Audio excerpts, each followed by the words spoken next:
In the depths of war, loyalty can become as fragile as morning frost. What happens when the very people you've sworn to protect decide you're expendable? When your own team leaves you behind enemy lines with nothing but stolen intelligence that could change everything. This is the story of Sarah Chun, a woman who discovered that sometimes being abandoned becomes the greatest gift of all. Sometimes walking away alone means walking toward victory that no one else had the courage to claim. Her footsteps echoed through empty corridors as classified documents burned holes in her jacket pockets. Behind her lay betrayal. Ahead lay a choice that would reshape the entire conflict. She had 48 hours to cross hostile territory, avoid capture, and deliver information that her own commanders had deemed too dangerous to pursue. They called her reckless. They called her a liability. History would call her a hero. But first, she had to survive. The rain hammered against the windows of the abandoned factory as Sarah Chun crouched behind a stack of rusted machinery. Her radio crackled with static, then silence. 3 hours had passed since her last contact with command, and the knot in her stomach told her this wasn't a technical malfunction. She pressed the transmit button one more time. Ghost 7 to base. Request immediate extraction. Package secured. Repeat, package secured. Nothing but empty air responded. Sarah had been part of Operation Nightfall for 6 months, a classified intelligence mission that had taken her deep into enemy territory. The team consisted of 5 highly trained operatives, each with their own specialty. Sarah was the tech specialist, the one who could crack any system, bypass any security measure, and extract information that others couldn't even find. Tonight, she had done exactly that. The package she carried wasn't just any intelligence. Hidden in her jacket were detailed plans for a massive enemy offensive scheduled to begin in 72 hours. Troop movements, supply routes, communication frequencies, and, most importantly, the location of 3 prisoner-of-war camps that intelligence had been searching for months. This information could save thousands of lives and potentially end the conflict that had been raging for 3 years. But her team was nowhere to be found. Sarah checked her watch. The extraction point was supposed to be active 20 minutes ago. According to the mission parameters, a helicopter should have landed in the clearing half a mile from the factory. She should be on her way home by now, debriefing with her superiors and watching the intelligence analysts pore over her findings. Instead, she was alone in hostile territory with the most valuable information their side had obtained since the war began. She thought back to the events of the last few hours. The mission had gone perfectly at first. They had infiltrated the enemy command center during a shift change, exactly as planned. Marcus had disabled the guards while Jenny created a diversion on the eastern perimeter. David had established overwatch from a nearby building, and Tom had maintained communication with their extraction team. Sarah's job was simple: get into the main computer system and download everything she could find. She had 45 minutes while the others maintained security. The computer system had been more complex than expected, but Sarah thrived on challenges like this. She worked through multiple layers of encryption, bypassing firewalls and security protocols that would have stopped most hackers. As she dug deeper into the system, she began to realize the magnitude of what she was finding. The enemy wasn't just planning an offensive. They were planning the offensive, the one that would either end the war in their favor or be the beginning of their complete defeat. Every piece of intelligence suggested this was their last major push, utilizing resources they had been hoarding for months. Sarah had downloaded everything onto multiple encrypted drives, but as she prepared to leave, she stumbled across something that made her blood run cold. Communication logs showed that someone had been feeding information to the enemy. Someone with access to classified operation details. Someone on the inside. She downloaded those files too, even though it meant staying an extra 10 minutes beyond their planned timeline. Those extra minutes might have saved her life, because when she finally made it to the extraction point, she discovered her team's vehicles abandoned and her teammates gone. Now, 3 hours later, she was beginning to understand what had happened.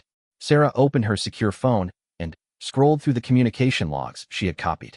The evidence was clear once she knew what to look for. Someone had been providing detailed information about Operation Nightfall to enemy forces. Patrol routes, safe house locations, extraction times, even personal information about team members and their families. The betrayal cut deep, but what made it worse was the realization of who was responsible.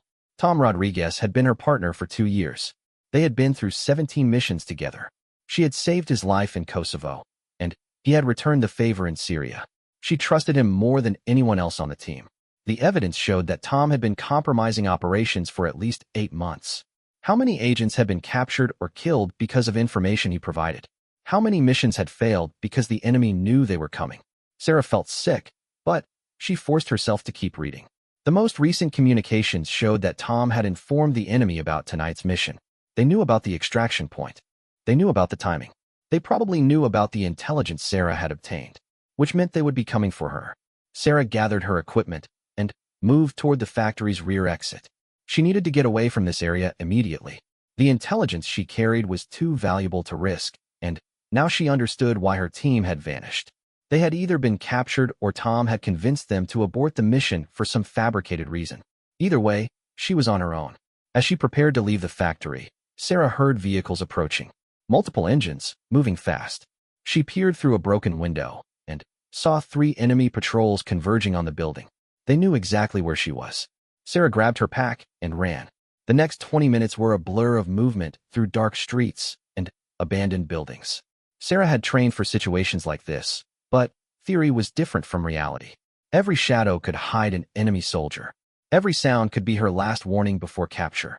She made it to a residential area about 2 miles from the factory before she dared to stop and catch her breath. Hiding in the ruins of what had once been someone's home, Sarah tried to process her situation. Her team was gone. Her extraction was compromised. The enemy knew she had their intelligence and would be hunting her across every mile between here and friendly territory. But she had something they desperately needed back, and she would die before she let them have it. Sarah opened her map and calculated distances. The nearest friendly checkpoint was 47 miles away across rough terrain. She had enough supplies for maybe 2 days if she was careful. The intelligence files gave her 72 hours before the enemy offensive began, which meant she had that long to reach safety and warn her people. It was possible, but it would require everything she had learned in 5 years of special operations training. More importantly, it would require her to trust no one except herself. As Sarah prepared to begin her journey home, she made a decision that would define the rest of her life. She wasn't just going to survive this mission and deliver the intelligence. She was going to expose the traitor who had betrayed her team and make sure something like this never happened again. Tom Rodriguez thought he had eliminated a problem by abandoning her. Instead, he had created his worst nightmare. Sarah Chun was now free to act without orders, without protocols, and without anyone to tell her what was too dangerous to attempt. The enemy had 47 miles to stop her. Sarah had a lifetime of determination to make sure they failed. The rain continued to fall as Sarah melted into the darkness, carrying secrets that would change the war and a fury that would change everything else. Behind her, enemy patrols searched empty buildings and found nothing but shadows. Ahead of her lay a journey that would test every limit she had ever imagined. She had been abandoned by her own team, but Sarah Chun had never been more dangerous than she was right now. The real mission was just beginning. Dawn broke gray and cold over the mountainous terrain that stretched between Sarah and safety. She had been walking for 6 hours, putting as much distance as possible between herself and the enemy patrols. Her boots were already beginning to wear thin, and she could feel blisters forming on both feet. But she couldn't stop. Not yet. The landscape around her told the story of a war that had consumed everything in its path. Burned-out villages dotted the valleys, their empty windows staring like dead eyes. Abandoned farms stretched across hillsides where nothing grew anymore except weeds and the occasional wildflower that somehow survived the devastation. Sarah paused on a ridge to check her position and scan for pursuit. The view behind her showed no movement, but she knew better than to assume she was safe. Professional hunters didn't advertise their presence. They waited patiently for their prey to make mistakes. She consulted her map again, comparing landmarks to her estimated position. The mountain pass ahead would save her 12 miles, but it would also channel her through terrain that was perfect for an ambush.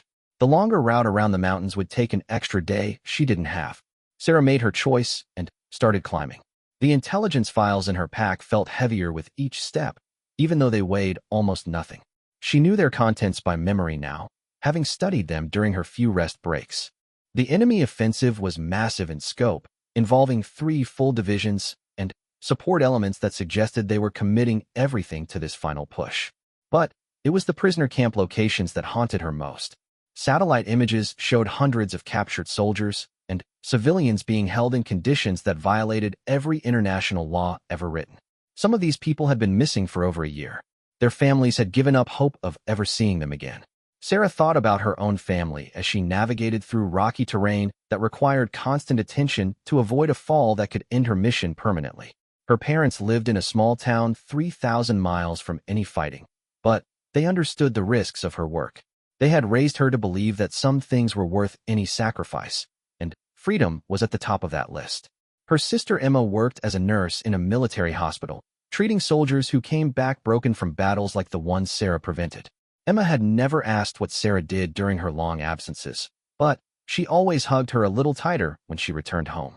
The thought of Emma working to heal wounds caused by intelligence Sarah could have delivered but didn't was enough to keep her legs moving when exhaustion threatened to stop her. By midday, Sarah reached the highest point of the mountain pass. The view from the summit showed her both how far she had come and how much farther she had to go. Behind her, the industrial area where she had started looked small and distant. Ahead, the terrain opened into a series of valleys that would provide better cover, but also more opportunities for enemy patrols to intercept her. Sarah rationed herself 3 sips of water and an energy bar, then started the descent. The downhill journey was harder on her knees, but easier on her lungs. She made good time for the first hour until she heard something that made her freeze. Helicopter rotors. Multiple aircraft flying in a search pattern. Sarah dove under the overhang of a large boulder and pressed herself against the stone. The helicopters passed overhead twice, their crews clearly looking for someone on foot. She waited until the sound faded completely before emerging from cover. They were hunting her specifically. The timing and pattern of the search made that clear, which meant Tom had provided them with more than just her location at the factory. He had probably given them her planned route, her training background, and her standard operating procedures. Sarah realized she would have to throw out everything she had been taught about escape and evasion. Standard protocols assumed your enemy didn't know how you had been trained. When they did know, following those protocols became a guaranteed path to capture. She pulled out her map and chose a route that made no tactical sense. Instead of following ridge lines that provided good visibility and cover, she would travel through valleys where she could be easily spotted but where enemy forces wouldn't expect her to go. Instead of avoiding populated areas, she would move through them, relying on local civilians who might help her or at least not immediately report her presence. It was dangerous, but it was also unpredictable, and unpredictable was her best chance of survival. Sarah's first test of this strategy came 2 hours later when she reached the outskirts of a small town that showed signs of recent occupation.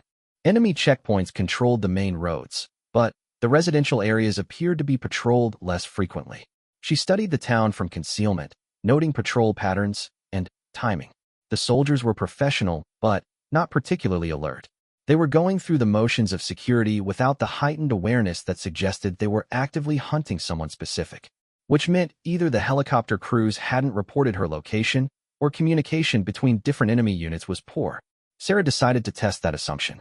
She circled around to approach the town from an unexpected direction, then simply walked down a residential street as if she belonged there. Her clothing was civilian, and she had altered her appearance enough to avoid immediate recognition. To anyone watching, she looked like a local woman going about her daily business. The strategy worked perfectly until she reached the town's center and ran directly into a foot patrol she hadn't spotted from her observation point. 3 enemy soldiers rounded a corner just as Sarah stepped into the main square. For a moment, everyone froze. The soldiers were clearly surprised to see anyone moving freely through what they thought was a secured area. Sarah was surprised to be facing armed men who could end her mission with a single radio call. Time slowed as Sarah calculated her options. She could run, but that would confirm their suspicions and trigger a manhunt throughout the entire area.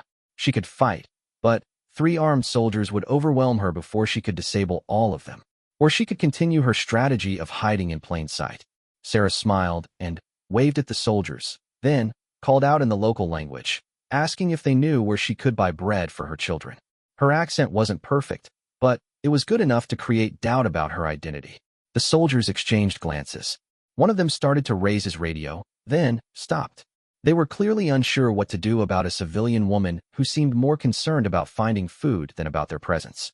Sarah continued walking toward them, maintaining her casual demeanor while her mind raced through contingency plans. If they challenged her directly, she would have to fight. 3 against 1 was terrible odds, but She had been in worse situations. Instead, one of the soldiers pointed toward a building on the far side of the square and told her the bakery had closed yesterday, but might reopen tomorrow. Sarah thanked him politely and continued walking in the direction he had indicated. She made it 2 blocks before allowing herself to breathe normally again.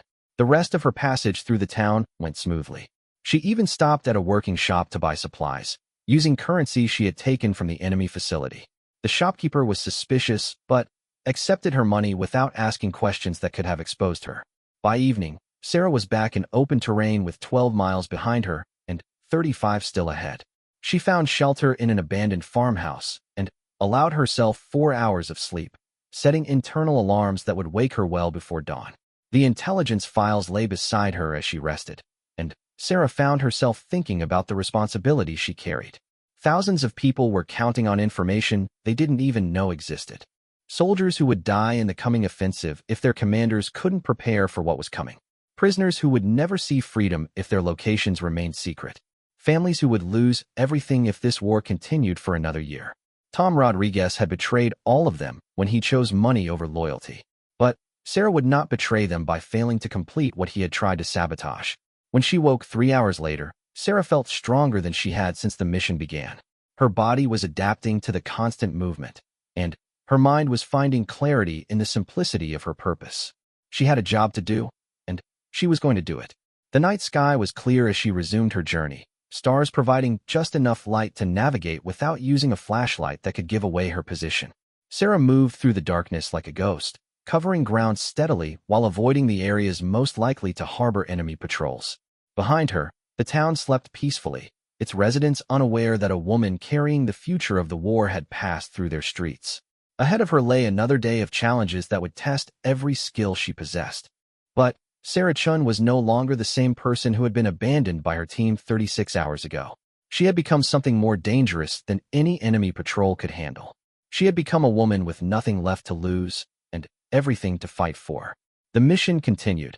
The second day brought new challenges that tested Sarah's resolve in ways she hadn't anticipated. As she navigated through increasingly hostile territory, it became clear that the enemy had shifted from passive searching to active hunting. Roadblocks appeared on routes that had been clear the day before. Patrol patterns intensified around strategic locations. Most concerning, she began seeing signs of a coordinated manhunt designed specifically to catch someone with her training. Sarah crouched behind a fallen tree, studying the checkpoint that blocked her most direct route to safety. What she saw made her stomach clench with recognition. The soldiers weren't positioned for routine traffic control. They were set up for a high-value target intercept, with overlapping fields of fire and backup positions that covered all possible approach routes. Someone had briefed them on exactly how a special operations agent would attempt to bypass their position. Sarah backed away from the checkpoint and circled wide to the east, adding 3 miles to her journey, but avoiding a confrontation she wasn't equipped to win. As she moved through dense forest that provided excellent cover but slowed her progress significantly, she realized the magnitude of what Tom's betrayal had cost her. He hadn't just abandoned her. He had provided the enemy with a complete tactical profile of her capabilities, preferences, and likely courses of action. They weren't just hunting a random escaped prisoner. They were hunting Sarah Chun specifically, using her own training methods against her. The realization was both terrifying and liberating. If they knew how she had been trained to operate, following that training would lead her straight into their traps. But if she could think beyond her conditioning, she might be able to turn their knowledge into a disadvantage. Sarah stopped moving and sat quietly for 10 minutes, forcing herself to think like her enemy instead of like herself. If she were hunting Sarah Chun, where would she position her resources? What routes would she monitor most carefully? What mistakes would she expect her target to make? The answers came quickly once she shifted her perspective. They would focus on high-speed routes that could get her to safety quickly. They would monitor communication equipment in case she tried to call for help. They would watch for someone moving with military precision and avoiding civilian contact. Sarah smiled grimly and began planning an approach that violated every principle of escape and evasion she had ever learned. Instead of moving fast, she would move slowly. Instead of avoiding people, she would seek them out. Instead of maintaining operational security, she would take calculated risks that no trained operative would consider acceptable. Her opportunity came sooner than expected. A mile past the checkpoint, Sarah encountered a refugee convoy making its way toward the border. 36 civilians with makeshift vehicles and possessions strapped to their backs, fleeing a war that had taken everything they owned. Under normal circumstances, Sarah would have avoided them completely. Contact with civilians put both parties at risk and slowed an operative's progress toward extraction. Instead, Sarah approached the convoy and asked to travel with them. The decision shocked the family that agreed to let her ride in their overloaded truck. She claimed to be a teacher from a bombed school, separated from her own family, and trying to reach relatives in the capital city. Her story was simple enough to be believable and complex enough to discourage detailed questions. Traveling with the refugees provided Sarah with perfect camouflage. Enemy patrols waved the convoy through checkpoints without conducting individual searches. Helicopter crews flew overhead without giving the slow-moving vehicles a second glance. To every enemy observer, Sarah was just another displaced civilian fleeing a war zone. But the arrangement came with complications Sarah hadn't anticipated. The family that had taken her in consisted of an elderly grandfather, his daughter Maria, and 2 young children who had lost their father in a bombing 3 weeks earlier. They shared their food without question, gave up space in their truck without complaint, and treated Sarah like the relative she claimed to be. Sarah found herself genuinely caring about people she had planned to use as cover. 8-year-old Anna asked endless questions about Sarah's fictional teaching career, creating elaborate scenarios about the school that had been destroyed and the students she missed.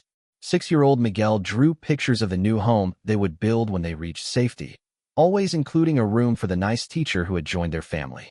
Maria talked about her husband as they traveled, sharing memories that kept his presence alive for the children while processing her own grief. She had been a nurse before the war, and she recognized something in Sarah that she didn't quite name but clearly understood. When Sarah claimed her injuries were from falling debris, Maria treated them with supplies from her medical bag and didn't ask about the knife scar that was obviously from combat. The grandfather, Carlos, said little but watched Sarah with eyes that had seen too much of war to be easily fooled. He never challenged her story, but he made sure she understood that his family's safety was more important to him than anything else in the world. By the end of the first day with the convoy, Sarah realized she was facing an impossible choice. Staying with the refugees kept her hidden from enemy forces, but it also put innocent people in danger if her true identity was discovered. Leaving them would expose her to capture, but eliminate the risk to her new companions. That night, while the convoy camped in a valley that provided shelter from the wind, Sarah made her decision. She waited until everyone was asleep, then quietly gathered her equipment and prepared to leave. The intelligence files in her pack were too important to risk, and these people deserved to reach safety without being targeted because of her mission. Sarah had taken 3 steps away from the camp when Carlos's voice stopped her. "Teachers don't move like soldiers," he said quietly from beside the dying fire. "And soldiers don't cry when children tell them about their dead fathers." Sarah froze. Discovery meant she would have to decide between her mission and the lives of people who had shown her nothing but kindness. "You're running towards something, not away from it," Carlos continued. "And whatever you're carrying is important enough to risk everything for."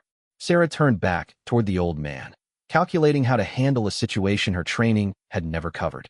Carlos wasn't an enemy to be neutralized or an asset to be recruited. He was a human being who had shown her compassion when she needed it most. "The war will end soon," Sarah said carefully. "But only if certain information reaches the right people in time." Carlos studied her face in the firelight. "Information that could save lives? Thousands of them, including the lives of people like my family?" Sarah nodded, not trusting her voice to remain steady. Carlos was quiet for a long moment. "My daughter thinks you're an angel sent to protect us during this journey. She's wrong about the angel part, but she's right about the protection." He reached into his pack and pulled out a worn photograph showing a much younger version of himself in a military uniform. "I fought in 2 wars before this one. I know what dedication looks like, and I know what sacrifice costs." Carlos handed Sarah the photograph. On the back, someone had written an address in the capital city. "My son lives there. He's a doctor at the military hospital. If you need help when you reach the border, find him. Tell him his father sent you." Sarah accepted the photograph, understanding that she was receiving more than just contact information. She was being entrusted with a connection to someone's family, someone's future. "Thank you," she said, the words inadequate for what she was feeling. "Get to safety," Carlos replied. "Finish what you started. Make their deaths mean something." Sarah left the camp 10 minutes later, but she carried more than intelligence files with her. She carried the weight of knowing that her mission wasn't just about strategy and tactics anymore. It was about people like Carlos and Maria and Anna and Miguel, who deserved a future free from the fear that had defined their lives for too long. The enemy was still hunting her, and the most dangerous part of her journey lay ahead. But Sarah Chun was no longer running just to save her own life or complete her mission. She was running to protect everyone who couldn't fight back, everyone who had lost too much already, everyone who believed that tomorrow could be better than today. The intelligence she carried would save thousands of lives. But the people she had met reminded her why those lives were worth saving in the first place. As Sarah moved through the darkness toward her final destination, she felt the presence of everyone counting on her success. Soldiers who would die without warning of the coming offensive. Prisoners who would never see freedom without rescue. Families who would be destroyed without peace. And one elderly grandfather who had reminded her that even in the darkest times, human kindness could light the way forward. The enemy had 24 hours to stop her. Sarah had a lifetime of determination and a new understanding of what she was fighting for. The real test was about to begin. 20 miles from safety, Sarah faced the most dangerous phase of her journey. The terrain ahead forced all traffic through a narrow mountain pass that the enemy had transformed into a killing ground. Intelligence reports she had studied months earlier described 3 defensive positions that could stop an entire battalion. Now she had to find a way through them alone. Sarah spent the morning conducting reconnaissance from a concealed position on a neighboring ridge. What she observed confirmed her worst fears. The enemy had positioned blocking forces at every logical route through the pass. Machine gun nests covered the main road. Sniper teams held the high ground on both sides of the valley. Patrol teams moved constantly through the terrain, ensuring that no one could remain hidden for long. But the most troubling discovery was the presence of Tom Rodriguez. Sarah recognized her former teammate immediately, even at distance. He stood at the primary checkpoint, gesturing animatedly as he briefed enemy commanders. Occasionally, he would point in her direction, and patrol teams would adjust their positions accordingly. Tom wasn't just providing intelligence anymore. He was actively directing the hunt for his former partner. Sarah felt a cold rage settle in her stomach as she watched the man she had trusted with her life working to ensure her capture. Every conversation they had shared, every mission they had completed together, every moment of trust and friendship had been a lie.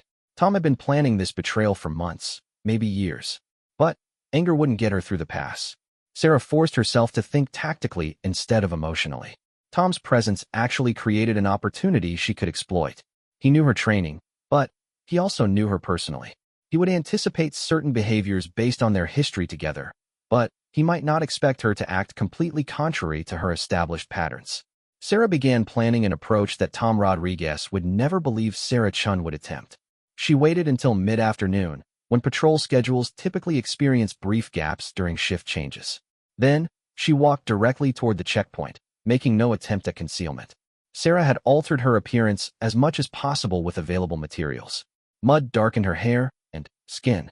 Torn clothing made her look like a refugee rather than an operative. Most importantly, she had adopted the posture and movement patterns of someone who had given up hope. The deception needed to survive only until she got close enough to act. After that, surprise would be her primary weapon. Sarah shuffled down the road toward the checkpoint, affecting the exhausted gait of someone who had been walking for days. When the first sentry challenged her, she responded in broken phrases, claiming to be a displaced civilian looking for her family. The performance was convincing enough to get her past the outer perimeter. Guards directed her toward a processing area where civilians were being questioned before being allowed to continue their journey. Tom stood 50 meters away, his attention focused on a map table where he was explaining search patterns to enemy officers. Sarah joined a group of genuine refugees waiting to be processed. She listened to their stories, noting details she could incorporate into her own cover identity. When her turn came, she approached the interrogation table with the nervous uncertainty of someone who had nothing to hide except her fear. The enemy officer conducting interviews was thorough but not particularly suspicious. He had processed dozens of refugees that day, and Sarah's appearance fit the pattern perfectly. Her answers to his questions were consistent and believable. She was just another displaced person seeking safety from a war that had taken everything she owned. The interview lasted 12 minutes. When it concluded, the officer stamped a pass that would allow her to continue through the checkpoint. Sarah accepted the document with appropriate gratitude and began walking toward the exit. She had made it 40 meters when Tom Rodriguez looked up from his map table and saw her. For a moment that lasted forever, their eyes met across the crowded checkpoint. Sarah saw the exact instant when recognition dawned on Tom's face. He had been expecting her to approach with stealth and deception, but he had never imagined she would walk through his trap disguised as the very person she was supposed to be. Tom reached for his radio, but Sarah was already moving. She dropped the Refugee Act immediately and sprinted toward the checkpoint exit. Shouts erupted behind her as Tom alerted the guard force, but Sarah had a crucial advantage. She was running toward freedom while they had to organize a response from scratch. Enemy soldiers scrambled to pursue her, but their positions had been designed to stop infiltrators, not to catch someone escaping from inside their perimeter. Sarah weaved through confused guards and startled civilians, using the checkpoint's own layout against the people trying to stop her. She made it past the final barrier just as the first shots rang out behind her. Sarah dove into the forest beyond the checkpoint and immediately began evasive maneuvers that Tom would struggle to predict. Instead of following established escape routes, she moved cross-country through terrain that offered concealment at the cost of speed. Behind her, the sounds of pursuit grew louder. Dogs barked as tracking teams prepared to follow her trail. Helicopters spun up their rotors for aerial reconnaissance. Radio chatter filled the airwaves as enemy forces coordinated the largest manhunt of the war. Sarah ran harder than she had ever run in her life. The next 4 hours tested every limit of her physical and mental endurance. Sarah moved through dense forest, across rocky streams, and up steep hillsides that left her gasping for breath. She used every technique she knew to break trail and confuse tracking dogs. She exploited terrain features that would mask her heat signature from aerial sensors. But her pursuers had advantages that neutralized many of her countermeasures. They knew the local terrain better than she did. They had overwhelming numbers that allowed them to search multiple routes simultaneously. Most importantly, they had Tom Rodriguez providing insights into how Sarah would think and react under pressure. By evening, Sarah realized she was losing the race. Her pursuers had successfully channeled her into a valley that offered limited escape routes. Blocking forces were moving to seal the far end, while the main pursuit force pressed her from behind. She was being herded toward a confrontation she couldn't win. Sarah found temporary concealment in a cluster of boulders and forced herself to think beyond immediate survival.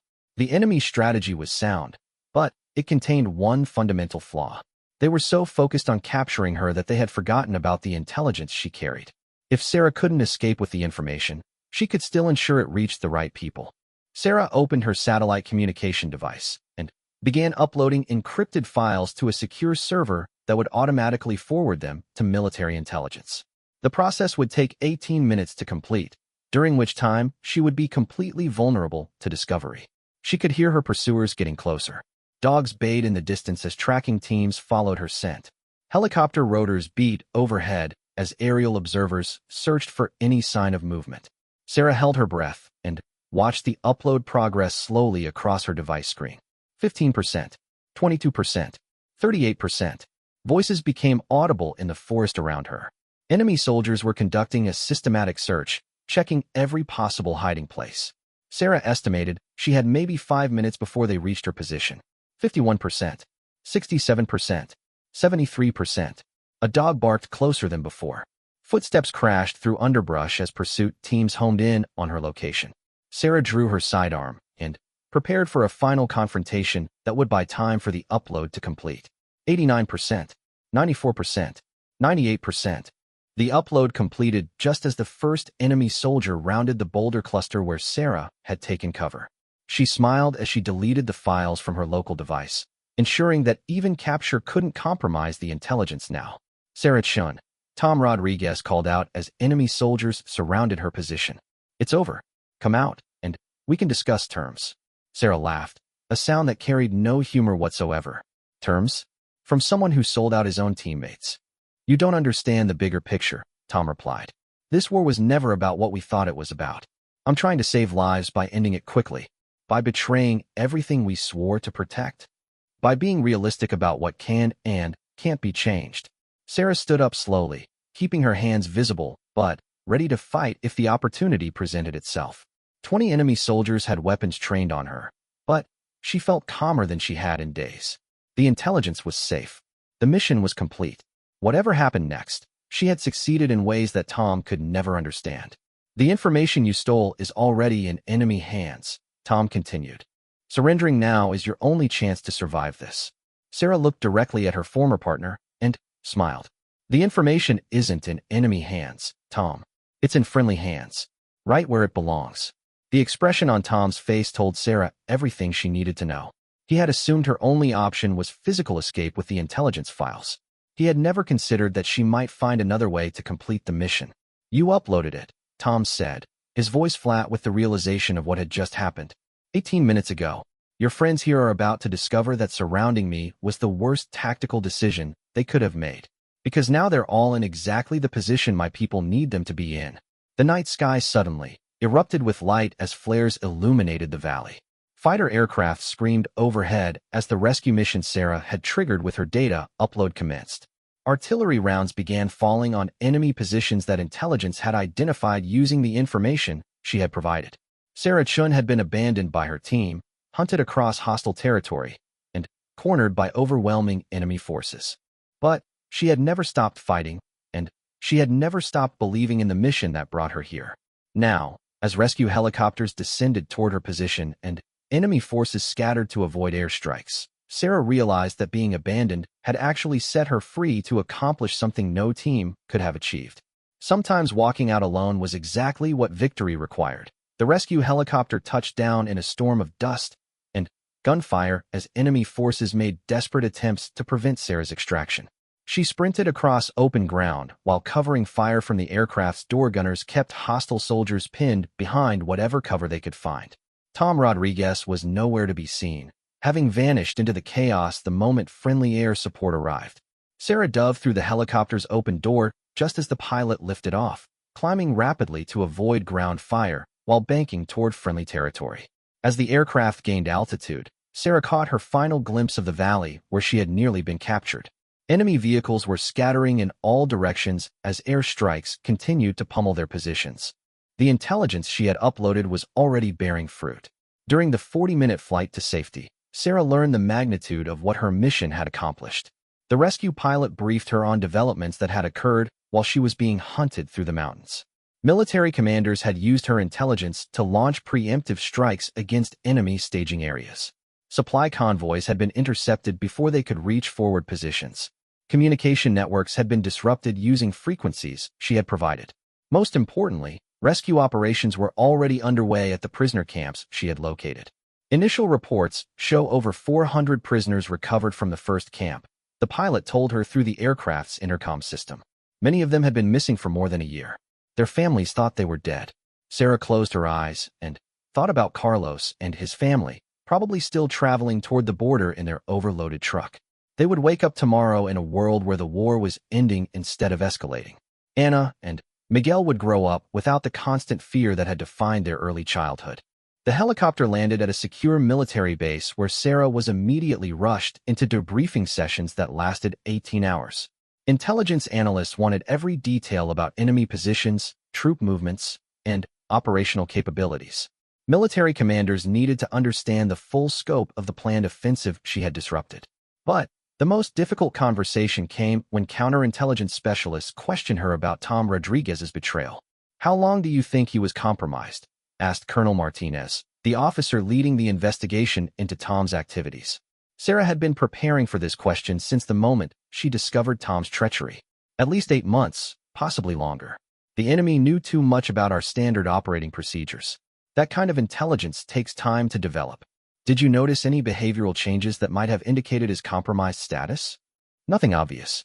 Tom was always careful about operational security. If anything, he seemed more dedicated to the mission than usual during recent months.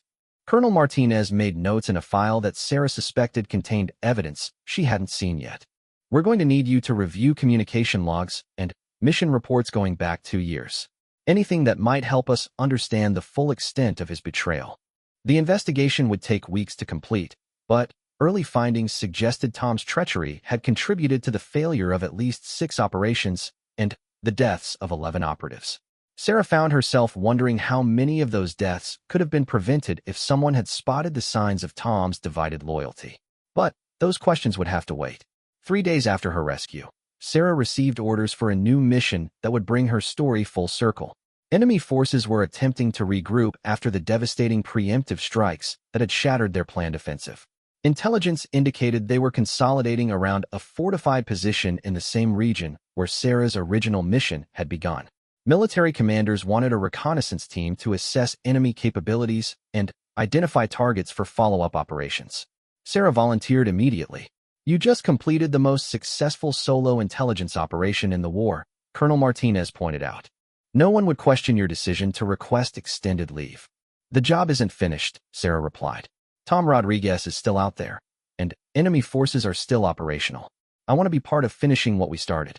The new mission launched 1 week later with Sarah leading a 4-person team that included specialists she had worked with during previous operations. This time, there would be no communication with anyone outside the immediate team until the mission was complete. This time, operational security protocols had been redesigned to prevent the kind of betrayal that had nearly cost Sarah her life. The team infiltrated enemy territory using lessons learned from Sarah's solo journey.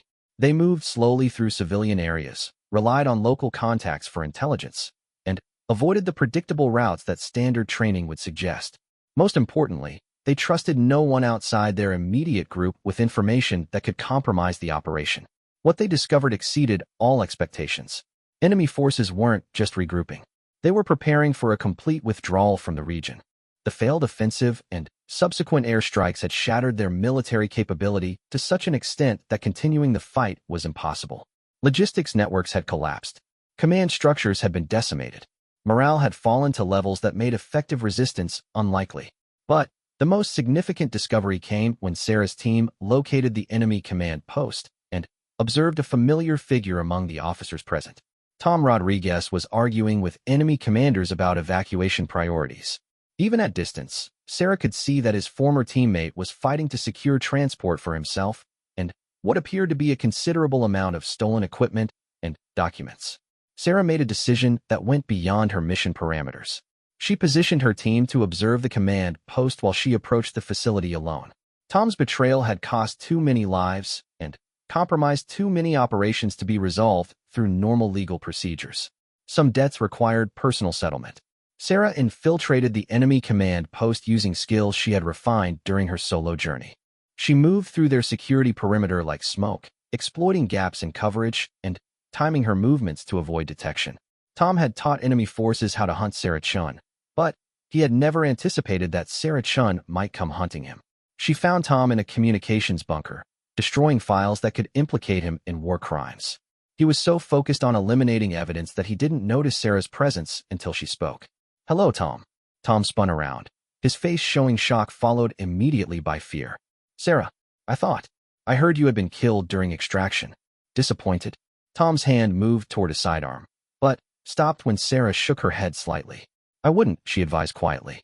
"You don't understand what really happened," Tom said, his voice taking on the desperate tone of someone trying to justify the unjustifiable. "This war was being manipulated by people on both sides who profit from prolonged conflict. I was trying to bring it to an end before more people died unnecessarily. By betraying your own teammates? By selling intelligence that got our people killed? By accepting reality? The outcome was predetermined. I just tried to minimize casualties by accelerating the inevitable conclusion." Sarah studied the man she had once trusted with her life. "The conclusion was predetermined. But not in the way you thought." Tom looked confused. "What do you mean?" "The intelligence I carried didn't just warn about enemy offensive plans. It contained evidence of war profiteering, illegal weapons sales, and collaboration with hostile forces. People on our side who were working with enemy leaders to prolong the conflict for financial gain." Tom's face went white. "That's impossible." "Your name was in those files, Tom, along with bank account numbers, meeting locations, and payment schedules. You weren't trying to end the war. You were part of the conspiracy to keep it going." Tom reached for his weapon then, but Sarah was already moving. The confrontation lasted less than 30 seconds. When it ended, Tom Rodriguez lay unconscious on the bunker floor while Sarah secured the documents he had been trying to destroy. Those documents would provide the final pieces of evidence needed to expose the corruption that had prolonged a war that should have ended years earlier. Sarah's team extracted her from the enemy command post 20 minutes later. Tom Rodriguez was left behind with evidence planted to suggest he had been caught stealing from enemy funds. His former allies would handle his punishment in ways that military justice could never match. 2 weeks later, the war ended officially with a ceasefire agreement that required enemy forces to withdraw completely from occupied territories. Prisoner exchanges began immediately, reuniting hundreds of families that had been separated by years of conflict. Sarah attended one of those reunions, where she watched an elderly man embrace his son for the first time in 3 years. Carlos had found his doctor's son exactly as he had hoped. The address written on the back of an old photograph had led to a meeting that proved some promises could be kept even in the darkest times. "Thank you," Carlos told Sarah when he recognized her among the crowd of official observers. "For keeping your word. For making sure my family had a future to believe in." Sarah thought about all the people who had contributed to the mission's success. The refugees who had hidden her when she needed cover. The intelligence analysts who had processed her data within hours of receiving it. The pilots who had risked their lives to extract her from impossible circumstances. "Thank you," she replied, "for reminding me what we were fighting for." 3 months after the war's end, Sarah received a letter from Anna and Miguel. They had enrolled in a school in the capital city and were learning to read and write in a world where education was possible again. Their drawings still included a room for the teacher who had traveled with their family, but now those drawings showed children playing in yards where bombs would never fall. Sarah kept that letter on her desk as she began training the next generation of intelligence operatives. Her experience had taught military leaders valuable lessons about mission planning, operational security, and the importance of backup procedures when primary plans failed. But the most important lesson couldn't be found in any training manual. Sometimes being abandoned becomes the greatest gift of all. Sometimes walking away alone means walking toward victory that no one else had the courage to claim. Sometimes the mission everyone said was impossible becomes possible precisely because someone was willing to attempt it anyway. Sarah Chun had been abandoned by her own team, hunted across hostile territory, and left to complete an impossible mission with nothing but her training and determination. But she had never stopped believing that some things were worth any sacrifice, and freedom was at the top of that list. The intelligence she carried had ended a war. The courage she displayed had inspired a generation. The loyalty she maintained had redeemed the betrayal that nearly destroyed everything. History would remember her as the woman who walked out carrying the intel that won the war. But Sarah would remember herself as someone who discovered that the greatest victories often come from the moments when everything seems lost, and the only choice left is to keep moving forward. The mission was complete. The real work was just beginning.